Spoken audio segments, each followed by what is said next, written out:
সহজেই 3 star earthquake স্পেলটি দেখানো জায়গায় দিয়ে দিবেন, যাতে করে 3টি ইনফ্রো টাওয়ারই মানে ড্যামেজ হয়।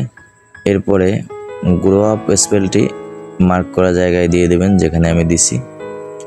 এরপরে আমাদের যে হিরো আছে, এই যেটা আমি সারছি, সারার সাথে সাথে ওইটার অ্যাবিলিটি অন করে দিতে হবে, যাতে করে ওরে আর কেউ অ্যাটাক না দিতে পারে।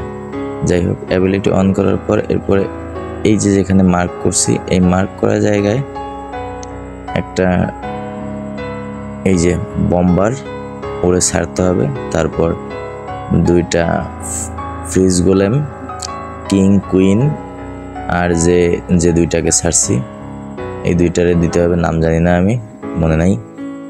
ছেড়ে দেওয়ার পরে এরা ফাইট করতে থাকবে। আর যদি প্রয়োজন হয় টাউন হলে অথবা এই পাশে মার্ক করা ইনফ্রো টাওয়ারে ফ্রিজ স্পেলটি ইউজ করতে পারেন। এরপর বাকি যে আর্থকুইকটা আছে সেটা মার্ক করা জায়গায় যেখানে আমি দিছি ওইখানে দিয়ে দিবেন, যাতে করে ওখানে একটু ড্যামেজ হয়। এরপর যে হগ রাইডারগুলো আছে এইগুলার সবগুলা ছেড়ে দেন।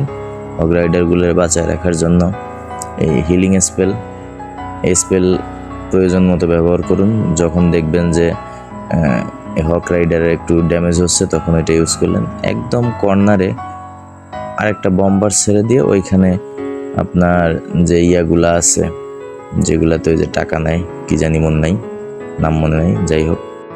এরপরে গ্র্যান্ড উডেনের অ্যাবিলিটিটা চালু করে দেবেন, যাতে হক রাইডারগুলো আরও কিছু সময় মানে ড্যামেজ করতে পারে। এরপরে যখন কুইনের অ্যাবিলিটি ছাড়ার প্রয়োজন মনে করবেন তখন কুইনের অ্যাবিলিটিটা ছেড়ে দেবেন। দ্যাটস ইট, আর কিছুর দরকার নেই। অটোমেটিক্যালি দেখা যাবে যে 3 স্টার চলে আসছে। সো এভাবে অ্যাটাক দিলে আশা করি 3 স্টার পেয়ে যাবেন। জাস্ট একটু দেখে শুনে নেবেন। Bye bye.